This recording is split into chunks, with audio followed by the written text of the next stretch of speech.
Hello there.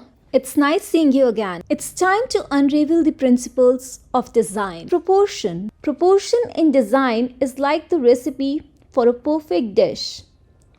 It's all about getting the right ingredients in the right amounts. Think of it as finding the sweet spot where everything fits together just perfectly. There are two ways this plays out. It's either harmonious, like a well tuned melody, or unbalanced when things are a bit out of sync. Forget about rulers and measurements. We are more interested in how shapes and lines relate to each other. I hope you found the content helpful and inspiring. Feel free to check out my other videos related to design. And if you enjoyed this one, give it a thumbs up and subscribe for more design insights. Don't forget to share with your friends and fellow designers. Hasta la vista, cheero!